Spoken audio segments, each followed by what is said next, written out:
there is an area that was being looked at for contamination from smelters, and particularly the Asarco smelter. And it went through many years of evaluation and testing of both residential properties and industrial properties, and remedial investigation that looked into, that identified contaminants that were predominantly metals, that the metals were associated with the smelters, and that the principal mechanism of contamination was the dust from the smelter stacks going up, falling, raining down on the properties. The state needed to establish the limits of the skyfall of contaminants onto the ground.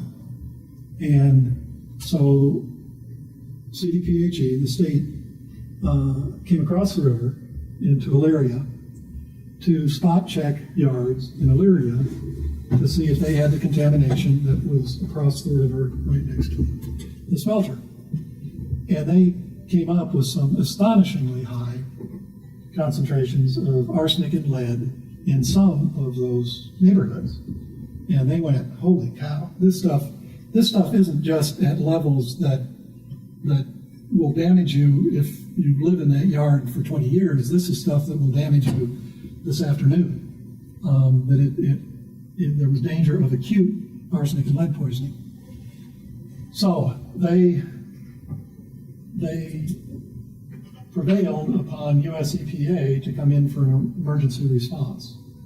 And they presumed that the contamination on the east side of the river, because they went over thinking they might find airfall contamination, we have airfall contamination here. So they kept expanding the area and decided, well, let's make it a Superfund site. But they never changed the assumptions that they went in with. The assumption was that because they crossed the river thinking they were going to be looking at skyfall from the smelters, that when they found the same contaminants, that's what they were looking for. But over the course of 2.5 years of more detailed sampling and much more widespread sampling, they demonstrated with certainty that that was not the source of the contamination. Yes, they had lead. Yes, they had arsenic. They did not have skyfall. They did not have dust settling on the tops of yards. That was the source of the contamination, because this house would be contaminated, this one wouldn't. This one would be contaminated, that one would be contaminated, that one wouldn't. It was a random distribution of lead and arsenic, and the distributions of lead and arsenic were not the same. Sometimes they overlapped in the same yard, sometimes they didn't. So they acknowledged in their remedial investigation data and in their feasibility study data that the source of the contamination was unknown, but it wasn't skyfall. It didn't fall out of the sky. Because they were operating with the skyfall model, then if I have contamination on the top of this table, and it fell from a vent up there, and I clean off the top of the table, and the vent is no longer there, then I've solved the problem. And that was the logic that they put into OU1, was it's the top of the soil that's going to be affected because it fell out of the sky. They did a very limited study of the top 12 inches.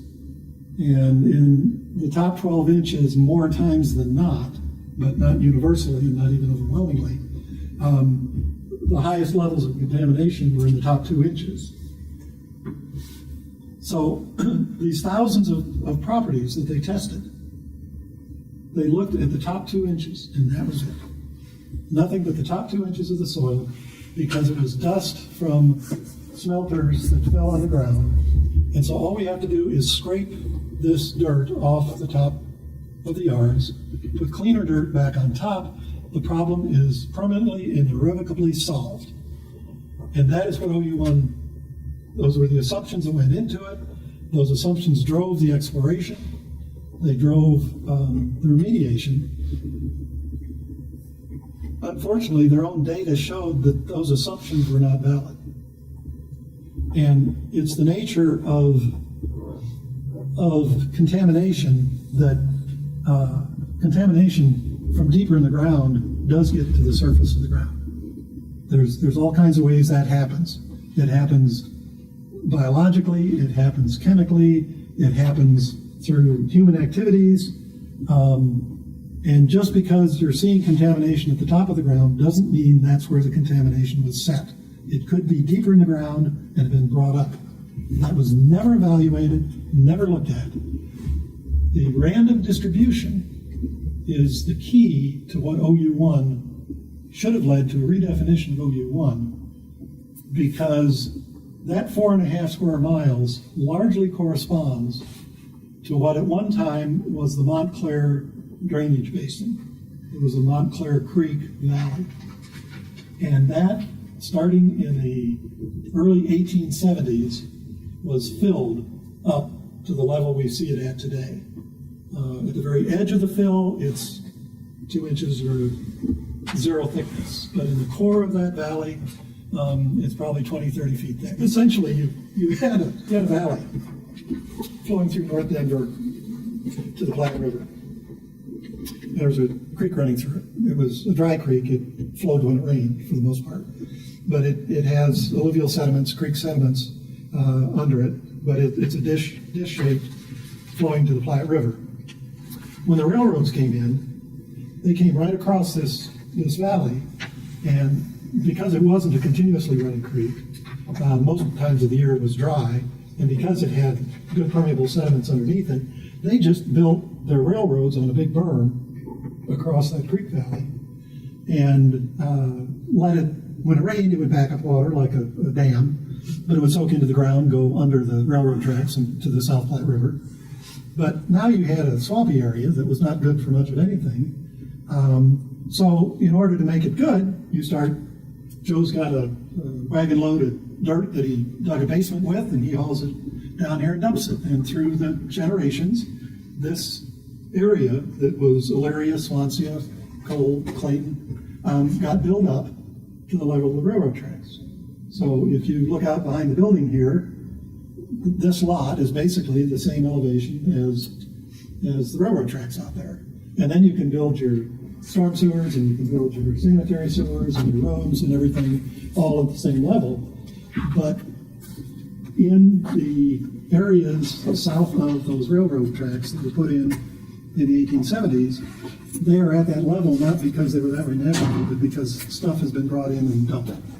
Now, if Joe brings in nice clean dirt and dumps it, and Pete is digging around somewhere else, or he has a factory with some waste, and he brings in a load to dump, nobody cares. But now he has had the source of contamination where he dumped his wagon, whereas over here it wasn't. And 50 years later, Linda comes in and puts her house here, and she's got clean soils on her property. And Dolores comes in and puts her house here, and she suddenly has all kinds of lead and arsenic. That is what fits the pattern that's seen in these neighborhoods that were filled. But then that introduces another thing, because the only thing they tested for when they tested was for lead and arsenic. And there's lots of other stuff there. And Pete may have brought in lead and arsenic, but Jill may have dumped a load of dirt that has chlorinated solvents in it. And just because you only looked for lead and arsenic and you found lead and arsenic should have told you, we need to be looking for PCBs, we need to be looking for PAHs, we need to be looking for chlorinated solvents, because that is part of the transport mechanism. It isn't airfall, it's truckload by truckload, it's wagon full by wagon full, and anything that's brought has the potential to be up in people's yards, poisoning them. That's the flaw with OU1. They had the scientific data to show that they were wrong about how it got there.